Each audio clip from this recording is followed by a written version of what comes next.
Hello dear viewers, welcome to this edition of the News in English on Rwanda Television with me, Sarah Shinhori. Let us start with the headlines. President Paul Kagame has spoken to participants at the Basketball Africa League Investors Summit. The First Lady of Rwanda has called on Rwandans to continue telling the truth about the country's history. Now straight to the details. During the BAL Investors Summit, the President of the Republic, His Excellency Paul Kagame, stated that sports have a strong power to unite people and contribute broadly to national development. He also noted that Rwanda has gained significant benefits from investing in sports. In his address to participants at the summit, President Paul Kagame discussed the importance of investment in sports and explained why Rwanda chose to invest in the sector. So when we invested, as I said, we wanted to first benefit from that ourselves. Second, we also wanted to tell our brothers and sisters across the continent by seeing what we are doing, but more so by what is being generated from that. They can also do it and maybe do it better. And above all, when countries come together, when leagues come together, when people come together, the benefits are multiplied by a much bigger factor. You don't want to have such a good thing isolated in one region or one country and then another. So the more people that work together, come together, it forms a much, if you will, in business, it forms a much bigger market. During the session, participants were given the opportunity to ask the President questions related to Rwanda's decision to invest in sports.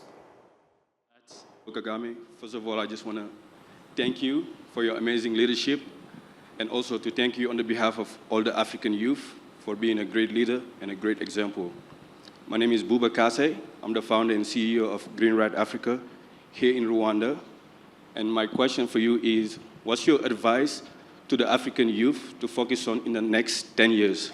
Thank you. How did you get the people of Rwanda interested in wanting what's best for them according to your vision as their leader? And for us sitting in this room to even buy into that same vision and want to continue. As a small country, Lesotho, how do we mimic such an exemplary leadership and also a model that you've built that clearly is winning? Thank you. While responding to the questions, President Paul Kagame encouraged young people to approach everything they do with an investment mindset, particularly by investing in knowledge and skills. He also reminded African leaders that they should think about the future of their countries and lead by example by encouraging citizens to work and become self-reliant rather than depending on external assistance from wherever it may come. I think the youth, the message is simple.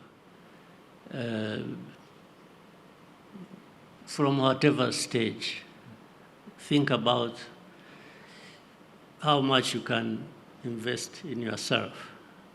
And how you do that. It depends on what you think you are attracted to, or the capacities you have, or the talent you have. You always want to invest, focus on how do you, starting with you. You don't have to wait for somebody else to come and say, you know, I've seen this. You must start feeling something in you that you can do to develop yourself, and then work with others, even for their benefit as well. You have to have also leaders at different levels who must have a sense of direction where they want to go. For example, this country, when we tried to, together all of us in this country, to lift it up from where it was, we also learned the history before that.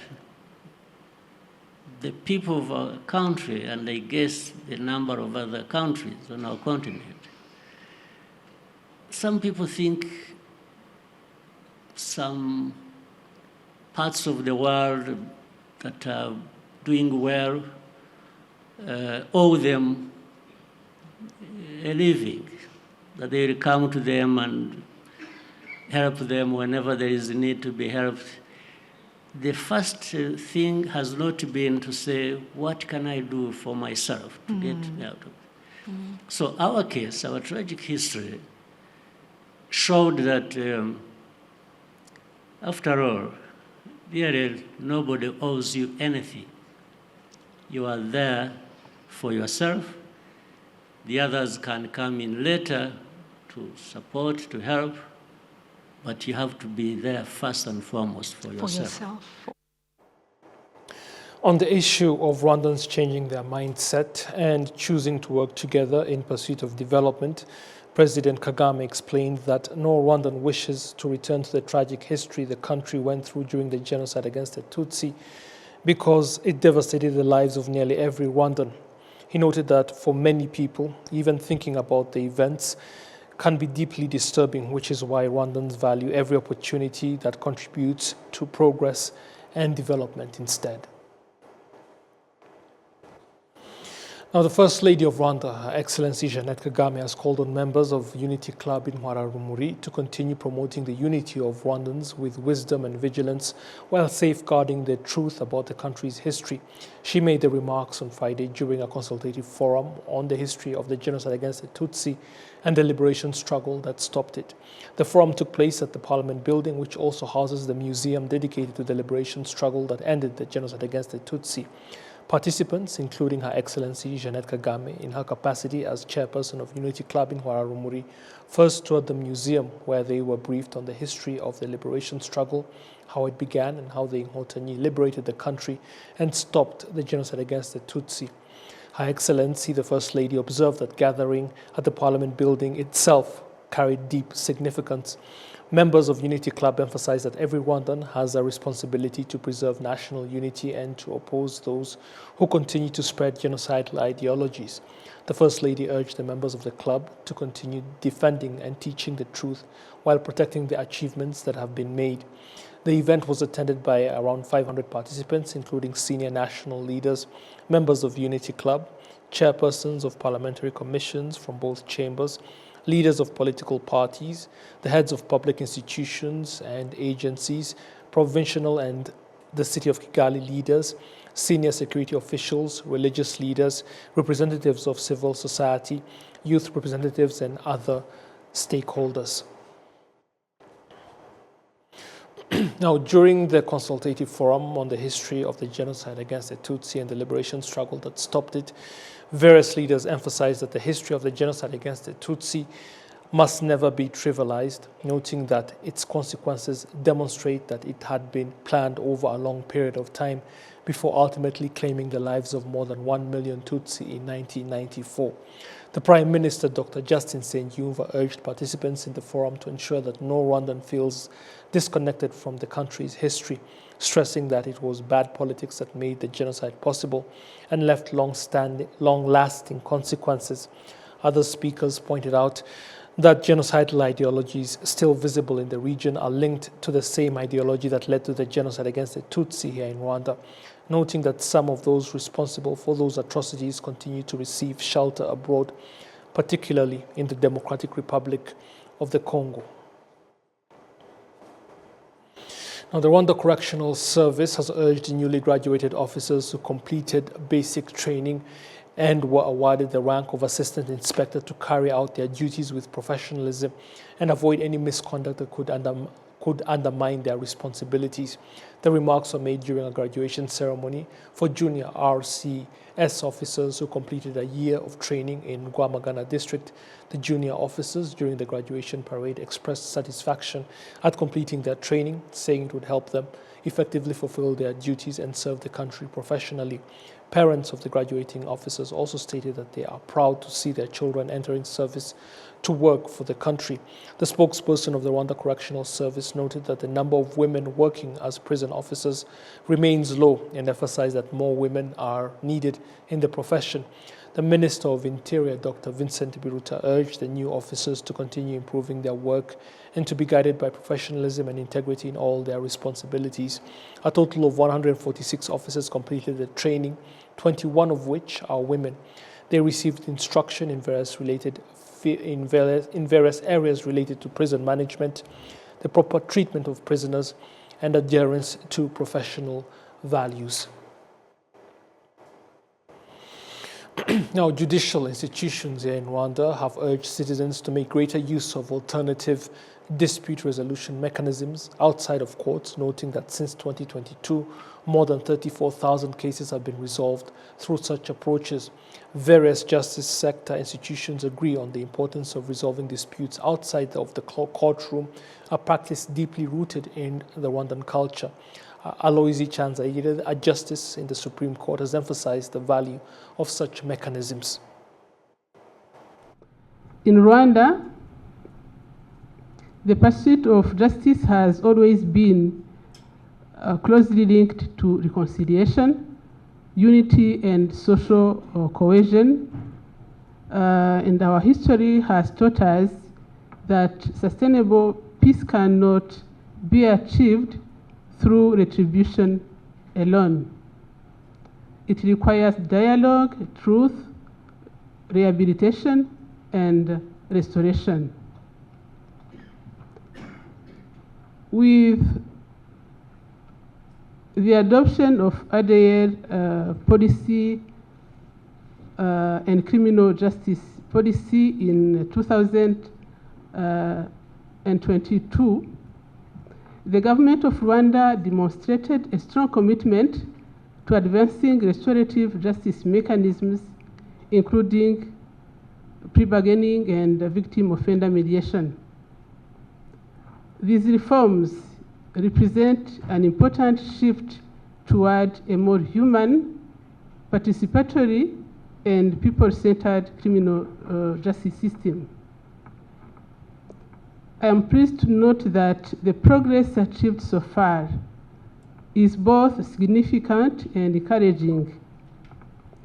The increasing number of criminal cases resolved through pre-bargaining and victim offender mediation reflects growing institutional confidence in restorative approaches and the willingness of stakeholders to embrace more efficient mechanisms of dispute resolution.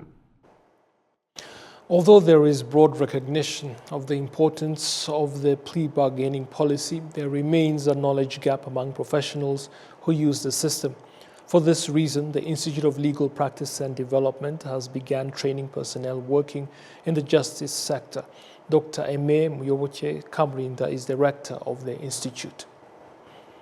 We should recall that the preamble of the Constitution, of our Constitution, makes peace, security, unity, and reconciliation the pillars of the country's development.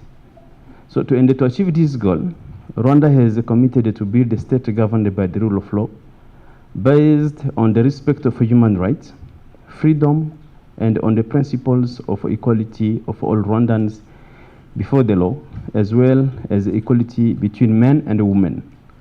The Constitution does not define by itself what it understands by the rule of law. But it makes, however, it makes the rule of law a precondition to peace, to security, and to national unity. We all know that life without law is insecure, and it is prone to dispute. So maintaining peace requires law and unbiased law, enforcers, and judges. Rule of law simply means that a person's treatment at the hands of the state or state agencies should serve a defensible common good. In other words, it is not enough to have laws and policies and to accurately apply them on particular persons. Laws and policies, although established through democratic procedures, they must conform to certain standards of justice, something that transforms the rule of law into the rule of reason. Justice actors are always accountable to the common good. And the constant question should be, Is the way I'm handling this case consistent with the rule of law, or am I introducing a rule by law? Dr. Kamrinda reiterated that since 2020, plea bargaining and victim offender mediation mechanisms have helped resolve more than 34,000 cases.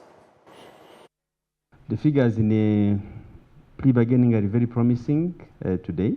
I don't know if Justice Harrison has mentioned it or whether they will be mentioning it.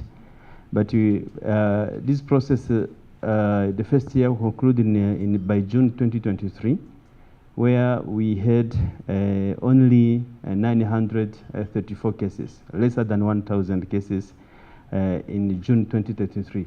So starting from 2022 to 2023, we had 934 cases that had been resolved through plea bargaining.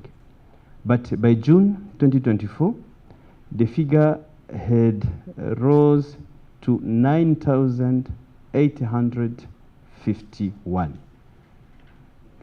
So multiplied by 10, which is a very big achievement in 1 year. And by June 2025, the figures were 11,846. And there was another increase of more than 2,000 cases, which were resolved through plea bargaining. In May 2026, as we are speaking now, the figures from the judiciary indicate that we have 12,123 cases. So since June 2023, by today, we have 34,754 cases resolved through plea bargaining. Dr. Eme Muyoboke Karimunda, the rector of the Institute of Legal Practice and Development, speaking there. Now, it is expected that once fully integrated into the legal framework, certain cases will first go through non-court settlement mechanisms, including restorative justice and mediation, before being referred to formal courts. Now to the financial sector, and BK Group PLC shareholders have approved a series of strategic resolutions during the company's annual general meeting held here in Kigali, as the financial group outlined its performance and future growth plans amid Rwanda's expanding investment landscape. The meeting also highlighted growing interest in Rwanda's capital markets and the country's ambitions to position Kigali as a regional financial hub. William Evans Mutabazi with the details. Shareholders, executives and investors gathered for BK Group's annual general meeting, one of the key events on Rwanda's corporate calendar. For shareholders, this was an opportunity to review the group's 2025 financial performance, assess governance decisions, and vote on strategic resolutions expected to shape the company's future direction. When starting out with BK Capital shares, our shares were costing only 125 Rwandan francs, and we were allowed at least 100 shares. But now, shares are costing 600 Rwandan francs plus, meaning there has been a lot of profit since then. I encourage people to invest on the stock market because it is profitable.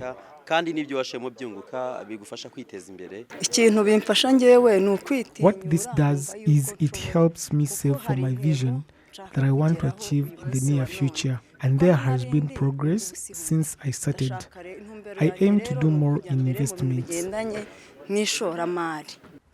The annual general meeting took place against the backdrop of growing investor interest in Rwanda's financial markets, driven by digital banking expansion, rising financial inclusion, and efforts to deepen the country's capital markets. I think the bank has done very well in gathering people. So it's an addition now in our market, because you see, in the past, it's been the stock exchange or the capital markets authority or Ministry of Finance or central bank doing this type of gatherings. Now, coming from an issuer point of view and perspective and organization on their own, it's very, very powerful. So the word goes very far.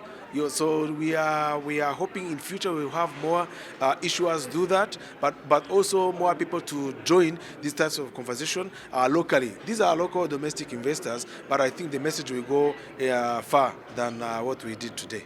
Alongside the annual general meeting, BK Group also hosted an investor forum that brought together financial experts, policymakers, and business leaders to discuss Rwanda's investment climate and opportunities within the capital market sector. BK Group CEO remarked that such forums are a reminder that value creation does not happen in isolation. Today's discussions have reminded us that value creation does not happen in isolation. BK Group's long-term performance is connected to the strength of Rwanda's economy, the depth of our capital markets, the confidence of our investors, the ambition of the private sector, and the high quality of our national institutions.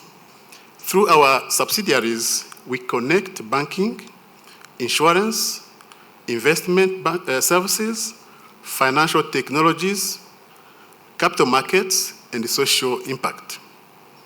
Our responsibility is therefore not only to participate in Rwanda's growth story, but also to help enable it. We have a responsibility to finance households and businesses. We have a responsibility to strengthen confidence in capital markets. We have also a responsibility to maintain high standards of governance, transparency, and disclosure. The group announced a profit of more than 110 billion Rwandan francs, prompting it to increase shareholder payouts.